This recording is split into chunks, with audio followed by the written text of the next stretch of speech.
एक बहुत ही खौफनाक हेलीकॉप्टर क्रैश जिसमें जिस हेलीकॉप्टर में सवार थे सीडीएस जनरल बिपिन रावत। कुल 14 लोग थे। जनरल रावत की पत्नी मधुलिका रावत जी भी उस हेलीकॉप्टर में शामिल थीं। और जो दुख भरी खबर हम आपको दे रहे हैं वो ये कि 14 में से 13 लोगों को नहीं बचाया जा सका है और बहुत ही घातक ये हेलीकॉप्टर क्रैश हुआ। हमारे साथ इस वक्त air marshal retired Ramesh Chandra Vajpayee ji जुड़ रहे हैं। एयर मार्शल साहब, जैसा हमने कहा, बहुत ही दुख की घड़ी है ये। सबसे पहले योर थॉट्स। ये बहुत ही दुखद समाचार है और इतने लोगों को मतलब जान दो 14 में से 13 लोग जैसा खबर आ रही है कि वो नहीं रहे और अपने बिपिन रावत जी की भी हालत नाजुक बता रहे हैं। बहुत ही दुखद समाचार है। अब इनके कारणों का क्या कारण रहे इनके पता लगेगा बाद में इंक्वायरी के पश्चात।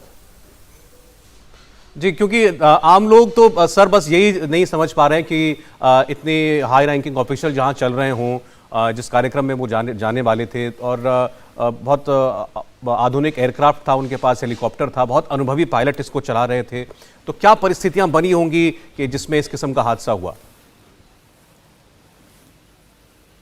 देखिए, जहाँ तक संभावनाएं हैं तो कई संभावनाएं हैं।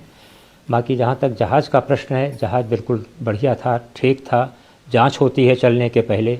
हमारा जो क्रू था वो भी बहुत सक्षम, मास्टर ग्रीन, हर मौसम में उड़ाने वाले और हर जगह लैंड करने वाले। और इसके अलावा हर तरह की जांच होती है, मौसम की भी खबर सूचना दी जाती है बराबर उसकी। और उसके पश्चात ऐसी घटना घट जाए तो दो ही कारण हो सकते हैं, जैसा भी लग रहा है पता। जो खबर आई थी थोड़ी देर पहले कि जो प्रत्यक्षदर्शी हैं उन्होंने कहा कि पहले आग लगी, उसके बाद जहाज़ नीचे आया। दूसरा ये है कि अगर वो पहले टकराया है कहीं पर, पेड़ों से टकराया है या कहीं और पहाड़ी से टकराया है, तो वो एक संभावना अलग है। पर चूँकि प्रत्यक्षदर्शी बता रहे हैं कि शायद पहले आग लगी है, तो वो दो संभावनाओं को इंगित करता है। एक तो ये कि क्या उसके अंदर कोई टेक्निकल ख़राबी थी इस वजह से हुआ, और या कोई सैबोटाज था। और इसके अलावा और कोई एक तीसरा दैवीय कारण जो हो सकता है, जैसा कि हम अभी बता रहे थे किसी को कि एक बार नागपुर से दिल्ली आते हुए हमारा एवरो एयरक्राफ्ट करीब 1000 फीट भोपाल के ऊपर नीचे आ गया। 15,000 फीट की ऊंचाई पड़ रहे थे हम, एकदम से सडन ड्रॉप। तो बल्कि यहाँ तक कि सोफ़ा की टांगें भी टेढ़ी हो गई। इस तरह के जो होते हैं, मतलब घटनाएं घट सकती हैं। ऐसा कोई घटना घटी, कोई ड्राफ्ट आया, कोई मौसम था, कोई सीवी क्लाउड्स थे, उनके बीच से निकलने का प्रयास किया। ये तो बहुत सारी संभावनाएं हैं। ये पता लगेगा जब उसकी कोर्ट ऑफ इंक्वायरी की रिपोर्ट आएगी।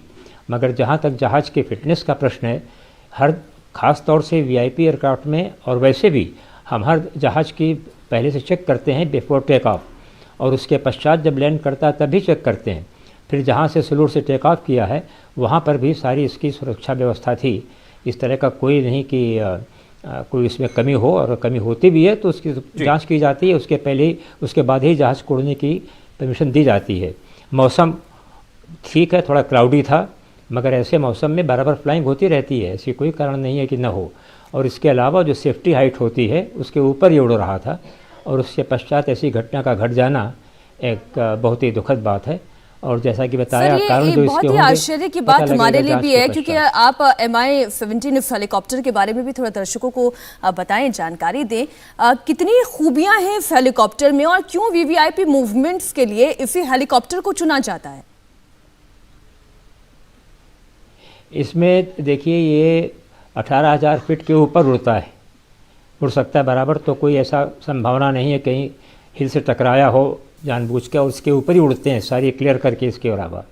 इसके अलावा इसमें जो मौसम है उसमें अगर क्लाउड्स आते हैं तो उनका भी जांच हो जाती है। कोई सडन क्लाउड आ जाए तब तो कोई बात दूसरी है, मगर वैसे इसमें जो रडार वगैरह हैं वो सब हैं। और इस प्रकार से मतलब सक्षम जहाज़ ऐसा कोई नहीं इसमें।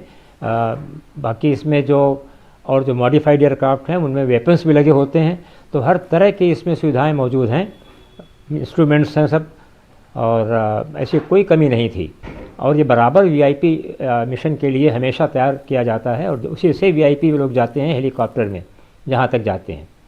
तो ऐसा कोई कमी नहीं थी इसमें कि जिसकी वजह से कोई शक हो कि हाँ जहाज़ की कोई पूरी तैयारी नहीं थी या कोई और कारण रहा होगा। जी, मार्शल साहब, अगर जैसा आपने बताया कि ये तो नियम है कि कोई भी फ्लाइट से पहले किसी भी जहाज या हेलीकॉप्टर की सारी तकनीकी जांच की जाती है, इस केस में भी जरूर की गई होगी, और अगर कोई उसमें वीआईपी जाने वाला है तो और शायद और सघनता के साथ और केयरफुली किया जाता होगा।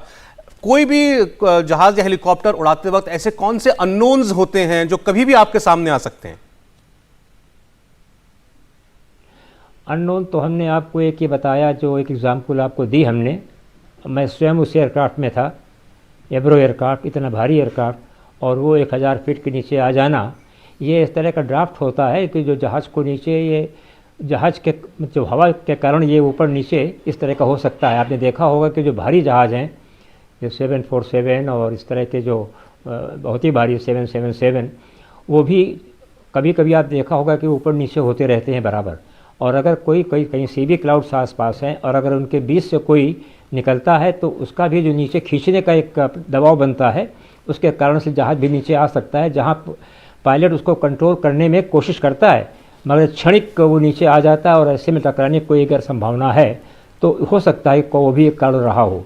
पर जैसा बताया मैंने कि ये तो खाली अटकलबाजी है, अंदाज लगा सकते हैं कि किन कारणों से यह होगा, मगर जहाँ तक जांच का प्रश्न है और हमारे जो पायलट्स का प्रश्न है, उसमें कोई संशय नहीं है। 2 पायलट होते हैं बराबर इसमें, पायलट को पायलट, और दोनों ही कुशल, दोनों ही मास्टर ग्रीन, मतलब बिल्कुल अपनी विधा में पारंगत होंगे और बेस्ट ऑफ बेस्ट चुनाव करके ही उन्हें रखा जाता होगा। लेकिन सर, ऐसी परिस्थिति में जब इस तरीके का क्रैश हो तो बच पाने की संभावना या क्रैश से पहले उस हेलीकॉप्टर से रेस्क्यू हो पाने की संभावना कितनी होती है? अगर उसको लैंडिंग साइट मिल जाती है कहीं पर, अगर जंगल के ऊपर वो फ्लाई कर रहा है या पहाड़ी के अंदर फ्लाई कर रहा है, तो वहाँ रेस्क्यू मिशन का पहुँचना बहुत कठिन होता है और बहुत समय लगता है। आपको उदाहरण देता हूँ एक, अगर आप आइजॉल से शिलांग की तरफ आवें तो सारी फ्लाइंग जो है वो जंगलों के बीच से ही है। कभी अगर कोई दुर्घटना घटती है तो वहाँ पर रेस्क्यू मिशन बहुत ही असंभव सा हो जाता है। इसी प्रकार यहाँ पर जहाँ कुछ पिक्चर दिखाई गई हैं, उनसे मालूम पड़ता है कि जहाँ जिस तरह का जंगल था या पेड़ थे बहुत सारे, उनके बीच में दुर्घटना घटी है, तो वहाँ पर रेस्क्यू ऑपरेशन बड़ा कठिन हो जाता है। फिर भी यहाँ पर लोग समय से पहुँचे और वहाँ से कोशिश की, मगर चूँकि आग लग चुकी थी तो उसमें से जो हमारे लोग बचे थे उनको निकालने में प्रयास किया उन लोगों ने पूरा, मगर शायद वो बचा नहीं पाया। जैसे भी खबर आई है कि पहले 3 लोग थे अस्पताल में और 2 अभी उनकी मौत हो गई। बिपिन रावत जी अभी वहीं पर हैं, उनका इलाज चल रहा है, हालत उनकी नाजुक बताई जा रही है। तो इस प्रकार से अगर वो कहीं प्लेन में होगा तब मतलब समतल भूमि पे होगा और जहाँ कोई पेड़ इस तरह के नहीं है या पहाड़ी नहीं है, वहाँ पर वो प्रयास करता है लैंड करने का, मगर यहाँ पर उसके पास कोई न तो लैंड करने की कोई नज़दीक जी इस पर कोई लैंड करने की कोई संभावना नहीं थी और इसी वजह से ये क्रैश हो पाया है और सडनली हुआ है। नहीं तो पायलट अगर कोई वार्निंग होती तो शायद वो वहाँ से कोशिश करता हटने की और इसी जगह पे लैंड करने का प्रयास करता। जी ठीक। इंडिया टीवी हर वक्त हर जगह डाउनलोड करने के लिए सर्च करें India TV news Google play store या ऐप स्टोर पर।